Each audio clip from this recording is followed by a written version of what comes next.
유다 백성들의 죄악에 대한 고발. 이사야 1장 1절에서 9절입니다. 유다 왕 우시야와 요담과 아하스와 히스기야, 시대의 아모스의 아들 이사야가 유다와 예루살렘에 관하여 본 계시라. 하늘이여 들으라, 땅이여 귀를 기울이라. 여호와께서 말씀하시기를 내가 자식을 양육하였거늘 그들이 나를 거역하였도다. 소는 그 임자를 알고 나귀는 그 주인의 구유를 알것만은 이스라엘은 알지 못하고 나의 백성은 깨닫지 못하는도다 하셨도다.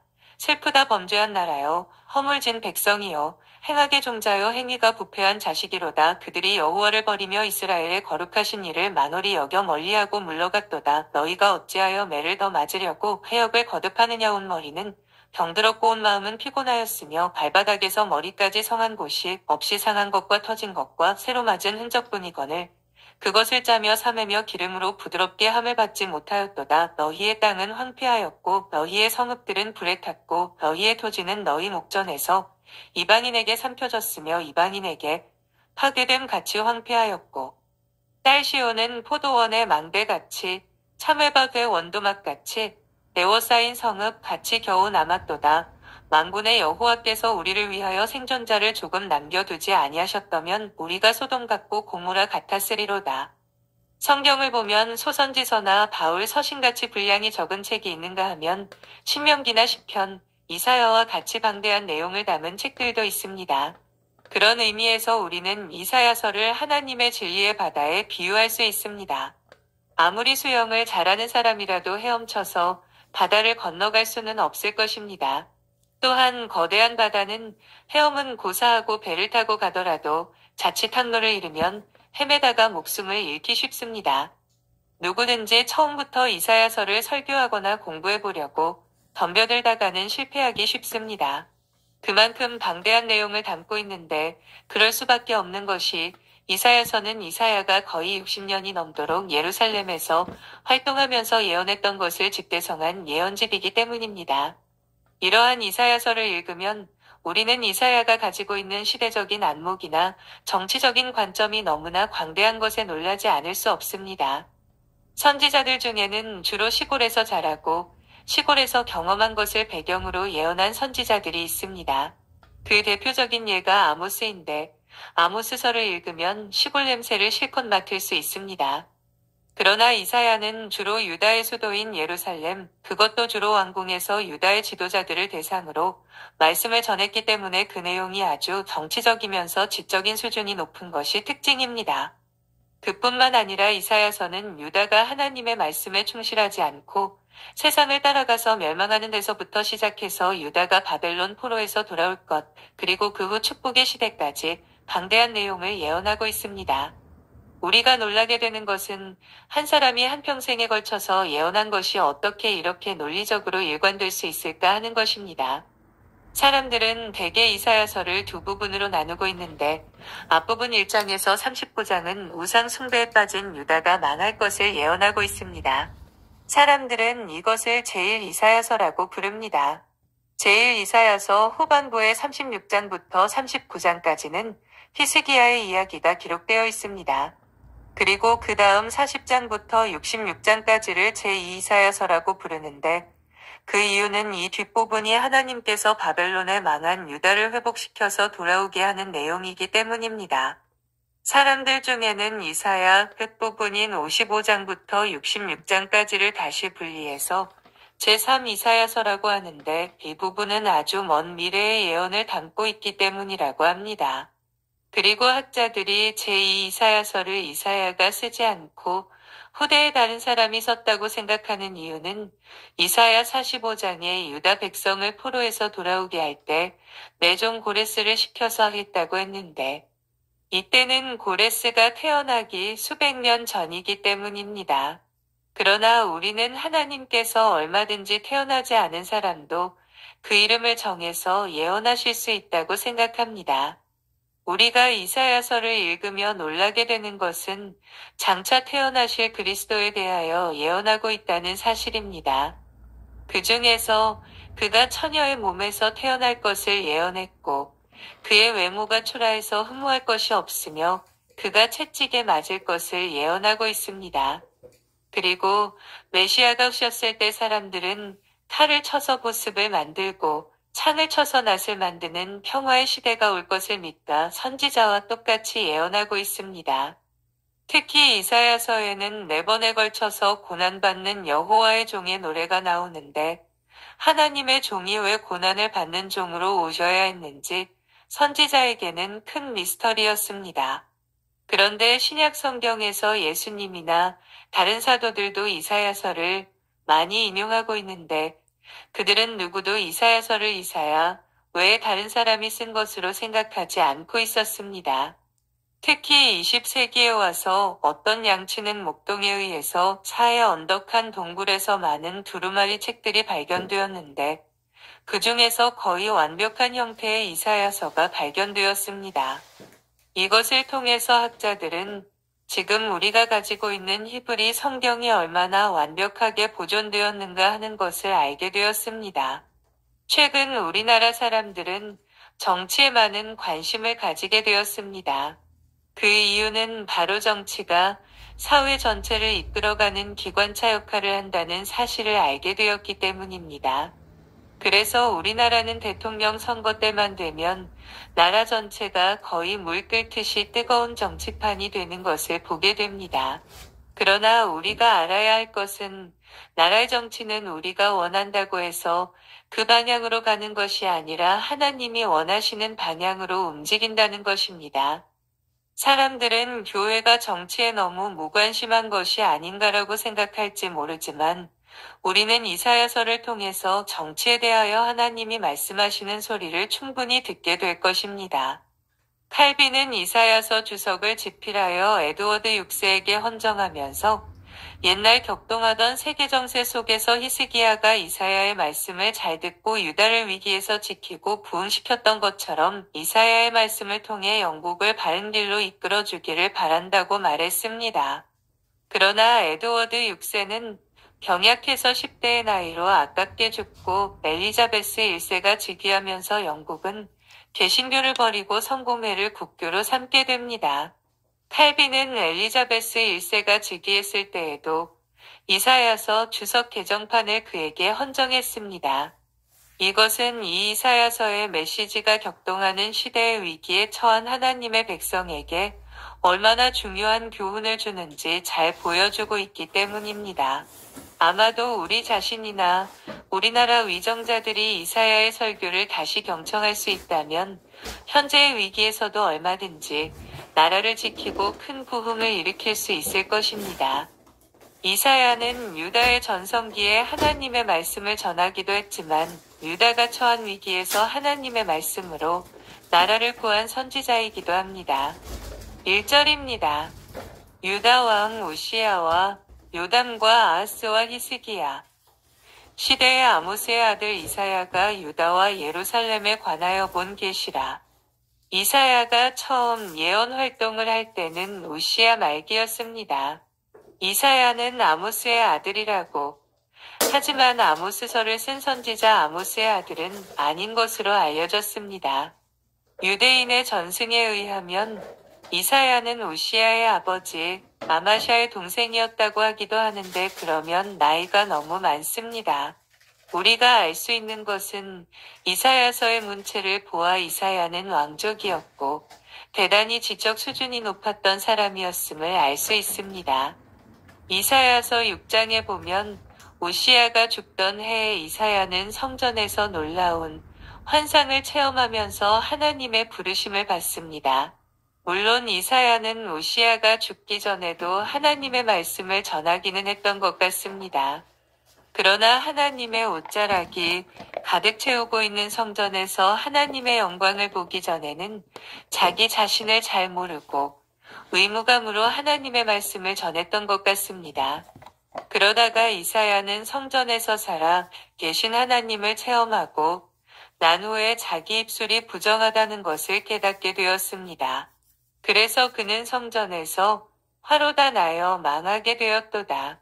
나는 입술이 부정한 사람이요 입술이 부정한 백성 중에 거하면서 만군의 여호와이신 왕을 배웠음이로다. 라고 부르짖었습니다. 이때 하나님의 천사가 성전 제단에서 불이 핀 숯을 가지고 와서 이사야의 입술에 대며 내 악이 제하여졌고 내 죄가 사하여졌느니라 라고 말합니다. 그리고 내가 누구를 보내며 누가 우리를 위하여 갈꼬? 라는 주님의 음성이 들립니다.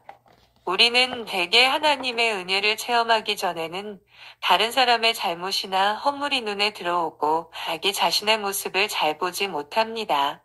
그래서 다른 사람의 잘못을 지적하고 책망하면 세상이 바로 될 것처럼 생각하고 열심히 다른 사람의 죄나 잘못을 찾아서 책망합니다. 그러나 어느 날 우리가 진짜 살아계신 하나님을 체험하게 되면 나야말로 오만하고 부정한 사람이며 내 입술과 마음과 생각이 모두 다 부정하고 악하다는 것을 고백하게 됩니다. 유다는 우시야 때 나라가 매우 강성해집니다. 이때 이사야는 이것이 진정한 부흥이고 하나님의 축복이라고 믿었습니다. 이사야 선지자는 우시야 왕에게 대단한 기대를 걸었던 것 같습니다. 즉, 우시야 왕이야말로 옛날 솔로몬같이 유다를 부강하게 하며 통일까지 시킬 왕이 아닌가라고 기대했던 것 같고 또 그런 축복의 메시지를 많이 전했던 것 같습니다. 그러나 우시야는 어처구니없게도 교만의 늪에 빠지게 되었는데 우시야는 자기가 성전에서 분향하겠다고 고집을 부리다가 결국 분향하던 중 이마에 나병이 생기게 되었습니다. 우시야는 성전에서 쫓겨나서 별궁에 갇혀 정사를 다스렸는데 끝내 치료하지 못하고 죽고 말았습니다. 이때 이사야는 너무나 실망해서 성전에서 기도하게 되었는데 그 가운데 하나님의 영광을 보게 되었고 유다의 깊은 죄를 보게 되었으며 지금까지 자기가 설교하고 예언했던 것이 부정한 설교였다는 것을 깨닫게 되었습니다. 그래서 이사야는 성전에서 화로다 나여 망하게 되었도다. 나는 입술이 부정한 사람이요라고 부르짖은 것입니다. 유다 나라는 우시야 때 물질적으로는 잘 살게 되었지만 그 결과 정신적으로는 많이 부패해졌습니다. 이사야는 하나님의 영광을 본 후 예전에 보지 못했던 유다 백성의 정신적인 부패를 보게 되었던 것입니다. 이 세상에는 좋은 것이 너무 많지만 그 모든 좋은 것은 오래가지 않아서 모두 썩고 부패하고 맙니다. 요리사가 아무리 맛있는 음식을 만들어도 그 음식은 며칠이 지나면 냄새나고 부패해서 결국 버릴 수밖에 없습니다. 우리가 피상적으로 세상을 보면 세상에 좋은 것이 너무 많지만 모든 것은 얼마 지나지 않아 다 부패하고 맙니다. 정치도 부패하고 기업도 부패하고 교육도 부패하고 종교인들도 부패하게 됩니다. 나중에는 나라 전체가 도저히 숨을 쉴 수 없을 정도로 악취로 뒤덮이는 세상이 되고 맙니다. 그리고 바로 그 사회에는 위기가 닥치게 됩니다. 이사야는 우시야 때부터 요담과 아하스와 히스기야 때까지 60년 정도 하나님의 말씀을 전하였습니다. 이때 유다는 두 번의 큰 멸망의 위기를 당하게 됩니다. 첫 번째는 아하스 때 북쪽 이스라엘과 수리아가 연합해서 유다를 공격한 것입니다. 그때 유다는 거의 만신창이가 되어 머리부터 발끝까지 성한 데가 없게 됩니다. 그리고 두 번째 위기는 히스기야 왕 때로 아수르 군대 18만 5천 명이 쳐들어와서 유다를 초토화하고 예루살렘을 포위한 것입니다. 이와 같은 두 번의 위기를 당했을 때 이사야는 정확한 하나님의 말씀으로 유다를 위기에서 벗어나게 합니다. 이사야 때는 아하스 같은 악한 왕도 있었지만 히스기야와 같이 하나님의 말씀을 알아들을 수 있는 왕이 있어서 유다가 멸망의 위기에서 벗어나게 됩니다. 이것이 바로 하나님의 선지자로 사는 삶의 매력이며 보람입니다. 우리가 인간적으로 보면 현실은 망할 수밖에 없고 도저히 소생할 가능성이 없지만 사람들이 하나님의 말씀을 듣고 부르짖었을 때 하나님은 그들을 다시 소생시켜 주셔서 은 모두 망하게 하시고 하나님의 백성은 부흥하도록 하시는 것입니다. 히스기야는 부모로부터 엄청난 부채만 잔뜩 물려받은 불행한 아들과 같았습니다. 이미 유다는 히스기야의 아버지 아하스 때 완전히 부도가 나서 망한 나라나 마찬가지였습니다.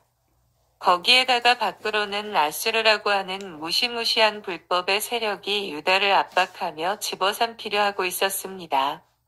그러나 히스기야는 하나님의 말씀을 붙들었기 때문에 이 모든 위기나 시련을 다 극복하고 유다를 다시 최고로 부흥하는 나라로 만들어 놓습니다. 이것을 보면 우리 개인이나 우리나라도 지금과 같은 위기나 어려움을 극복하고 얼마든지 다시 부흥할 수 있다는 것을 알게 됩니다. 사람이 산과 같이 높은 데서 떨어지면 뼈가 다 부러지게 될 뿐 아니라 움직일 수도 없습니다. 이럴 때 살 수 있는 길은 구조대에 연락해서 헬기를 통해 병원으로 후송되는 것입니다. 그러나 자신의 힘으로 산에서 내려갈 수 있다고 고집을 부리며 다른 사람의 도움을 받지 않는다면 결국 죽게 될 것입니다. 이사야는 먼저 하나님의 말씀을 전하기 전에 하늘과 땅을 초청해서 말하고 있습니다. 2절입니다. 하늘이여 들으라, 땅이여 귀를 기울이라. 여호와께서 말씀하시기를 내가 자식을 양육하였거늘 그들이 나를 거역하였도다. 이사야 선지자는 유다 백성에게 하나님의 말씀을 전하면서 유다 백성이여 똑똑히 들으시오 라고 말하지 않고 왜 하늘이여 들으라, 땅이여 귀를 기울이라고 하면서 하늘과 땅을 증인으로 초청하고 있는 것일까요? 그 이유는 두 가지로 생각할 수 있습니다. 우선 한 가지는 유다 백성에게 일어나는 일은 하늘과 땅과 모든 사람들이 관심을 가질 만한 가치가 있는 일이기 때문입니다. 즉, 하나님의 백성에게 일어나는 좋은 일이나 나쁜 일들은 단순히 그들이 운이 나빠서 그렇다거나 선택을 잘못해서 그런 것이 아니라 하나님과의 관계에서 비롯되는 일이기 때문입니다. 예를 들어 어느 집 수도에서 물이 잘 나오지 않거나 악취가 나는 것이 그 집의 문제일 때는 그 집 수도만 고치면 되지만 유다 백성의 문제는 댐 전체의 물이 마르거나 오염된 것을 의미하기 때문에 근본적인 조치가 필요한 것입니다. 그래서 우리가 보기에는 세상 사람들의 문제를 해결하는 것이 더 어려울 것 같지만 실제로는 하나님의 백성의 문제를 해결하는 것이 훨씬 더 어렵습니다. 예를 들면 어떤 개인의 파산이나 어떤 회사의 부도를 막는 일이 쉽지는 않지만 돈이 있으면 해결할 수 있습니다. 그러나 하나님의 백성의 어려움은 돈만으로 해결되지 않습니다. 이들의 문제는 하늘을 열어야 해결되는 것입니다. 그래서 이사야 선지자는 지금 만신창이가 되어 있는 유다를 치료하기 위해 외국에서 원조를 받거나 혹은 부자들로부터 세금을 더 거두는 일부 더하지 않고 원거 하늘과 땅을 증인으로 초청하고 있습니다. 그 이유는 하나님의 백성의 문제는 근본적인 것이 먼저 해결되어야 하기 때문입니다. 그래서 교회 성도들이나 청년들이 심각한 경제적인 문제를 겪거나 도저히 빠져나올 수 없는 곤경에 처하게 되면 단순한 인간적인 도움으로 해결할 생각을 하지 말아야 합니다. 죽을 각오를 하고 먼저 내 속에 영적인 부흥이 일어나도록 해야 우리의 문제가 해결되는 것입니다.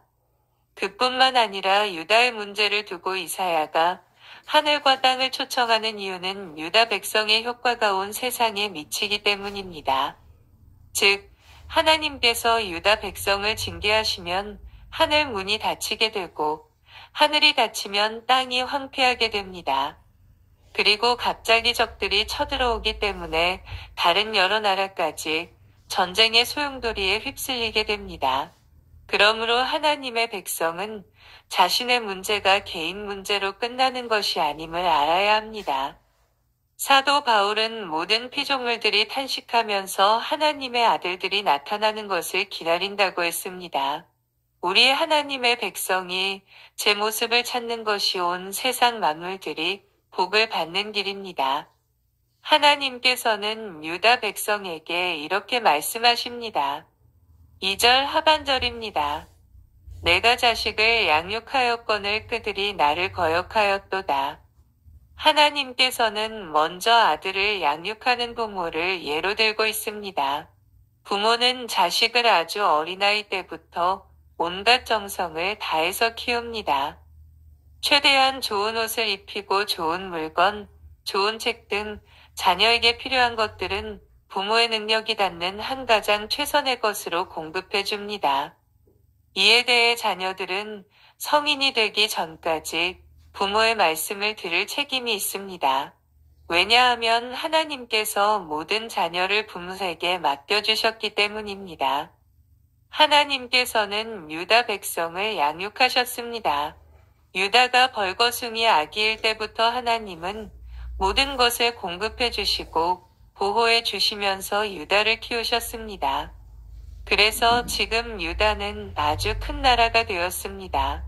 그런데 유다 백성의 생각은 달랐습니다. 성경은 그들이 나를 거역하였도다라고 말씀하고 있습니다. 물론 자녀가 자라면서 모든 면에서 다 부모의 뜻대로 순종할 수는 없습니다. 인간은 다 자기 나름대로 생각이 있고 또 어떤 때는 자녀가 스스로의 생각이 부모의 생각보다 더 옳다고 생각할 때도 있습니다. 그럼에도 불구하고 자녀가 부모를 공경해야 하는 이유는 자신들이 어려서 스스로의 힘으로는 아무것도 할 수 없을 때부터 부모가 헌신적인 사랑으로 길러주었기 때문입니다. 한 걸음 더 나아가서 자녀는 부모가 없었다면 아예 존재할 수 없었습니다. 그러므로 자녀는 누가 더 똑똑한가 그렇지 않은가를 떠나서 자신들이 이렇게 살아있는 것 자체가 부모의 사랑 때문이므로 공경해야 하는 것입니다. 그러나 자녀가 너무 교만해지면 자기 부모를 세상적인 눈으로 보게 되는데 때로는 무식하거나 돈을 벌지 못한다고 해서 부모를 무시하게 됩니다. 이것은 그들 스스로가 못난 인간이 되는 것입니다. 이와 같이 유다 백성의 존재와 그들이 받은 모든 복은 하나님의 사랑 때문이었습니다. 그들은 하나님 때문에 존재하게 되었고 오직 하나님께서 복 주심으로 이 정도로 부강해진 것입니다. 그런데도 유다 백성은 하나님을 경멸하게 되었습니다. 왜냐하면 그들의 생각에 하나님은 너무 캐캐 묵으셨고 시대에 뒤떨어진 것 같았기 때문입니다. 사람들이 정신적으로 어리면 너무나 자기중심적이 되기 때문에 정말 자사랑하고 자기에게 중요한 것들을 무시하거나 부끄럽게 여기고 심지어 관계를 단절해버리기도 합니다. 이 유다 백성은 하나님이 창피했습니다. 그들 생각에 하나님은 세련되시지도 않았고 유다 백성을 자꾸 어린아이답을 하시는 것 같았기 때문입니다.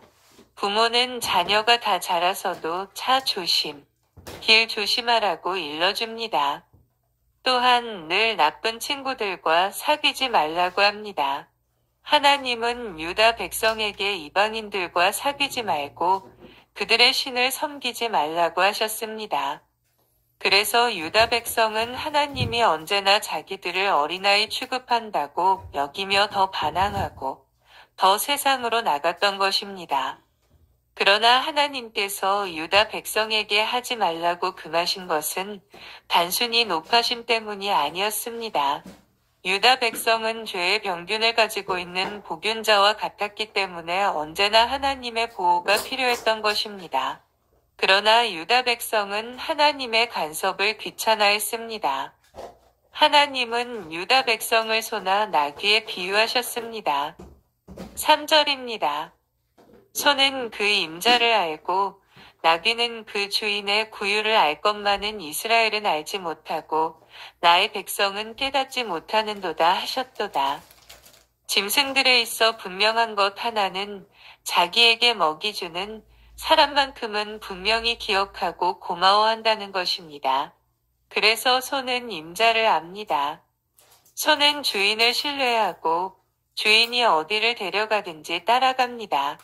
이것은 나귀도 마찬가지입니다. 원래 나귀는 고집이 세고 사람의 말을 잘 듣지 않는 편입니다. 그러나 나귀도 자기 주인이 가자고 하면 무거운 짐을 싣고 주인을 따라갑니다. 그 이유는 이들이 모두 자신의 부족한 것을 채워주는 주인을 신뢰하기 때문입니다. 그러나 야생동물들은 절대로 사람을 따르지 않고 좋아하지 않습니다. 하나님은 유다 백성에게 필요한 모든 것을 다 주셨습니다. 그런데 유다 백성에게 무서운 치매 현상이 나타나게 됩니다. 누가 자기를 먹이며 누가 자기를 키웠는지 다 잊은 것입니다. 이것이 바로 하나님의 백성에게 나타난 건증이고 치매 현상입니다. 하나님께서는 유다 백성의 기억력이 심지어 소나기보다 못하다고 하셨습니다. 유다 백성은 하나님께서 그들을 축복하시는데도 누가 자기를 축복하는지 알지 못했습니다. 그리고 유다 백성은 적어도 하나님이 축복하시는 기간 동안이라도 하나님의 뜻에 순종해야 할 텐데 그런 것조차도 알지 못했습니다. 그 이유는 유다 백성이 스스로를 세상 사람들의 기준으로 생각했기 때문입니다. 하나님의 백성이 자기 자신을 세상 사람들의 눈으로 보게 되면 그때는 소보다 못하고 나귀보다 못한 존재가 되고 맙니다. 유다 백성은 어떤 사람들입니까? 그들은 하나님의 아들들입니다. 원래 구약 성경에서 하나님의 아들이라는 표현은 천사들에게 쓰는 표현입니다. 다시 말해서 하나님의 백성은 이 세상에서 천사들과 같은 자들입니다. 천사는 세상 사람들과 완전히 다른 존재입니다. 그런데 우리는 너무나 자주 이 사실을 잊어버리고 무지하고 전혀 길들지 않은 맹수같이 행동할 때가 많습니다.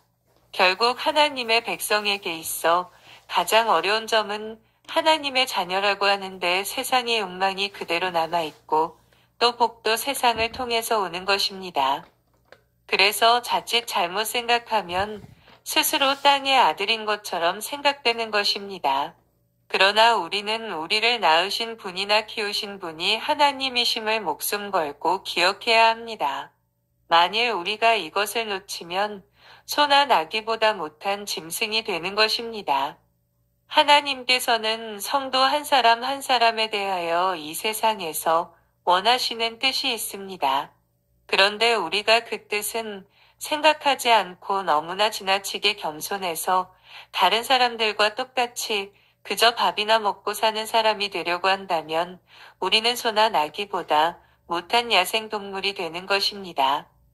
우리는 굶더라도 하나님의 뜻을 품고 있고 직장이 없어도 하나님의 천사와 같으며 잠을 잘 곳이 없어도 하나님의 자녀인 것입니다.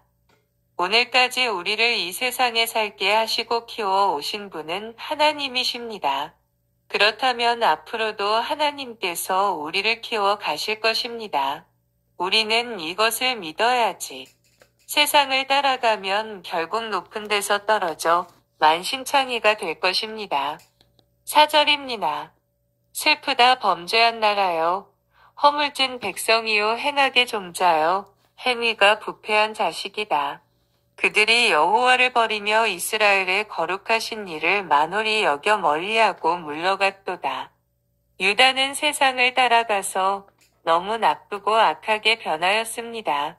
하나님은 먼저 슬프다고 하시면서 유다는 범죄한 나라여 허물진 백성이여 행악의 종자라고 했습니다.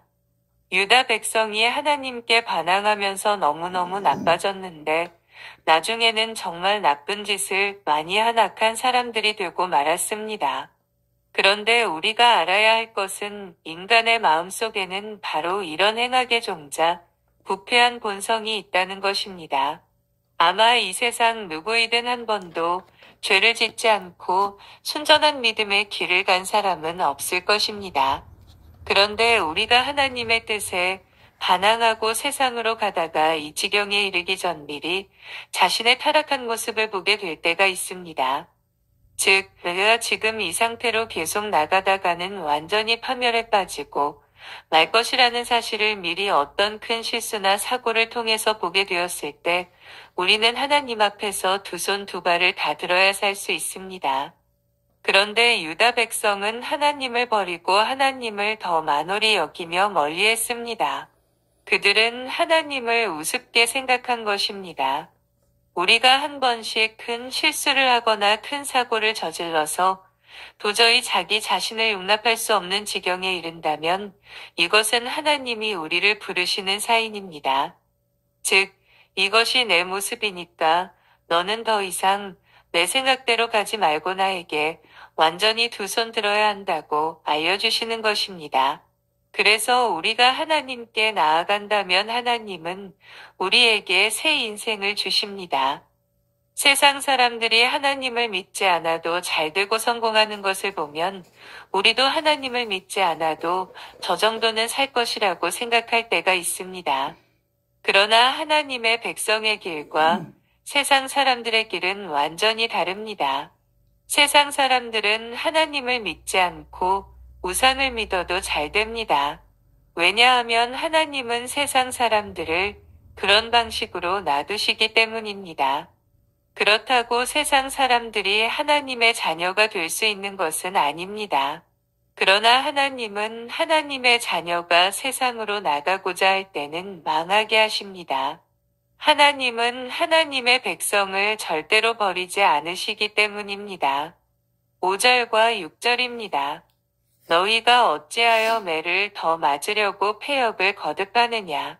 온 머리는 병들었고 온 마음은 피곤하였으며 발바닥에서 머리까지 성한 곳이 없이 상한 것과 터진 것과 새로 맞은 흔적뿐이거늘 그것을 짜며 삼매며 기름으로 부드럽게 함을 받지 못하였도다. 옛날에는 자녀들이 못된 짓을 하면 바른 사람 되도록 부모가 회초리로 때렸습니다. 이때 자녀 가운데 자기가 잘못했다는 것을 인정하고 바른 행동을 하겠다며 용서를 구하는 아이는 더 이상 매를 맞지 않았습니다. 그러나 끝까지 고집을 부리고 반항하면 더 많은 매를 맞았습니다. 마찬가지로 하나님은 하나님의 자녀가 하나님의 말씀을 버리고 세상으로 가면 매를 맞도록 하셨습니다. 하나님의 백성은 하나님의 말씀을 들어야 살 수 있기 때문입니다. 하나님의 백성이 하나님의 말씀을 거부하고 세상으로 가더라도 그들은 세상 사람들에게 환영받지 못합니다. 하나님의 백성이 하나님의 말씀을 버리고 세상으로 가면 형통하지 않습니다. 왜냐하면 하나님의 백성은 세상 사람들과 근본적으로 다르기 때문입니다. 예를 들어 집에서 키우는 가축이 사람의 집이 싫어서 맹수들이 우글거리는 숲으로 간다면 일단 고생을 죽도록 할 뿐 아니라 목숨까지 위험하게 됩니다. 그런데 유다는 얼마나 많은 고생을 하고 맞고 터졌는지 머리부터 발끝까지 상처투성이었는데도 깨닫지 못하고 있었습니다.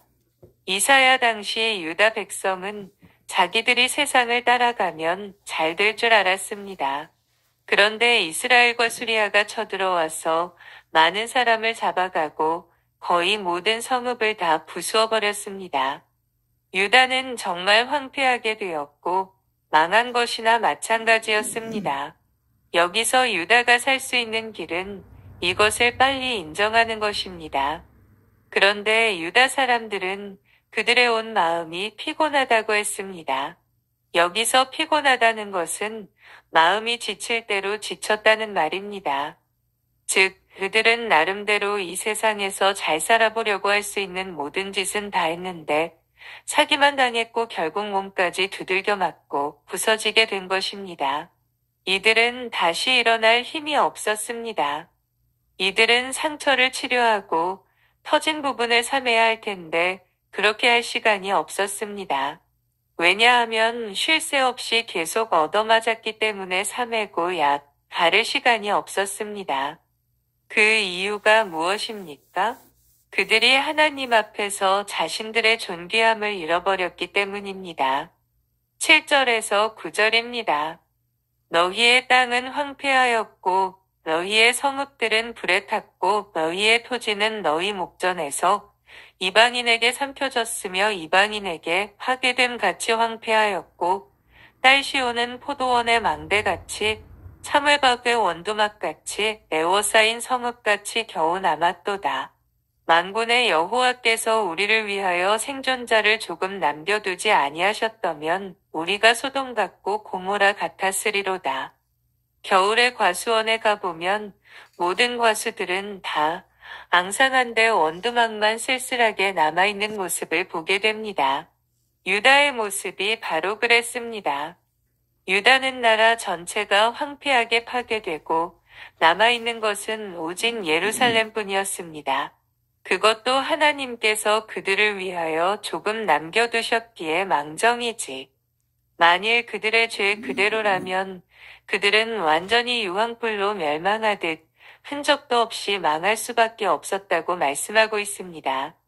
유다 사람들은 자기 자신을 하나님 앞에서 너무 과소평가했습니다. 유다 사람들은 자기들이 타락하고 세상적인 방식으로 살아도 하나님이 내버려 두실 줄 알았습니다. 그러나 그 결과는 완전한 만신창이었습니다. 하나님은 유다 백성이 하나님 앞에 바른 모습으로 돌아올 때까지 계속 치셨습니다. 이것은 하나님께서 유다 백성을 포기하실 수 없었기 때문입니다. 오늘 우리에게 중요한 것은 무엇입니까? 이 세상에서 남들처럼 잘 사는 것이 아닙니다. 우리에게 중요한 것은 지금 내가 누구이며 나에게 회복되어야 할 것이 무엇인지를 깨닫는 것입니다. 우리의 삶이 엉망진창이 되고 회복될 수 없는 수렁에 빠졌다면 이것은 하나님께서 우리에게 완전한 항복을 요구하시는 것입니다. 오늘 우리가 자신의 위치를 찾지 못하면 하나님은 우리가 소나 나귀보다 못하다고 말씀하실 것입니다. 발람 선지자는 하나님의 선지자였지만 돈에 끌려가는 바람에 나귀의 책망을 들었습니다. 그는 짐승보다 못한 선지자였습니다. 욕심의 눈이 먼 백성은 짐승보다 가치가 없는 것입니다. 우리는 때때로 나 자신의 실수를 통해서 혹은 나의 부족한 것을 통해서 내가 계속 이렇게 살아서는 안 된다는 것을 깨달을 때가 있습니다.